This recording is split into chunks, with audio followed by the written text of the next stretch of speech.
Next is from mail. Well, whatever. Adrian M. And the subject is another question that may make it to the mailbag. Been a while since I wrote an email. Question: besides Punk and the Elite possibly being able to draw ratings for AEW if they booked off their prior heat, if the Elite could get their panties out of their, are there any other angles in that company that you guys feel could possibly draw ratings? I don't see many wrestlers or angles that could draw on many viewers. Hard to watch AEW, and I'm glad you guys do so I don't have to. Your thoughts? P.S. I do think SmackDown is way better than Slash Raw. Day one listener and who? Patreon member Adrian Methos McKinney.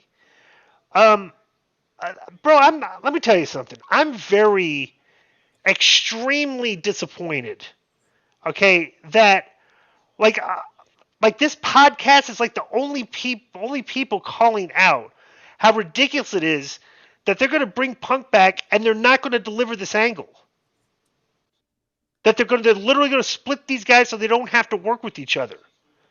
And it's maybe they're swerving us because maybe Punk versus Kenny Omega could main event Wembley. You know, bro, because this is a storyline that will get you viewers. It's real. Everybody knows what happened. Even people in the WWE knows what happened. WWE fans might be interested in watching an angle like this play out on AEW's television. They could pull some of their fans. It's just fascinating to me that we're just like, well, they're coming back, but they're not going to wrestle each other. We're going to have a new. You're going to have a new show just to satisfy these guys coming back that don't want to work with each other. Come on, that's ridiculous. I mean, seriously, Konnan, let's go over this again for people that are listening to the show for the first time. How would you deal with this case as the booker of AAA? These guys had a fight. We had to send Dorian had to send Punk home.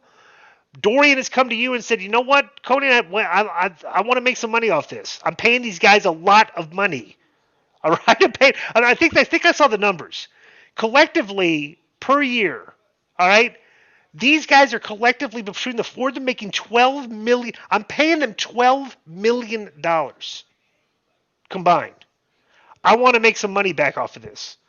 Konnan, we'll try to make this work. What are you going to tell these guys? Yeah, I would just basically tell them, I think we're all in here to make money. We're past, being a marks for ourselves. And are you here to make money or not? Can we fix this or not? And who else are you going to make this type of money with? How much merchandise will you be able to sell off of it? This is going to raise your stock. I mean, wherever you look at it, this is something that needs to happen, and you need to put your differences aside. And if you can't, then we can't work together. Yeah. Next is because it sends a sign to the other wrestlers that they can't get away with that. Because once you do it, now you've opened up a whole, you rattled a hornet's nest, and everybody's going to say, well, they did it. I don't want to be on this show with this guy, and I don't want to wrestle this guy. And now you've lost command of everything, Yep. Yeah. And those guys are three of the executive VPs. They need to understand that, I don't know.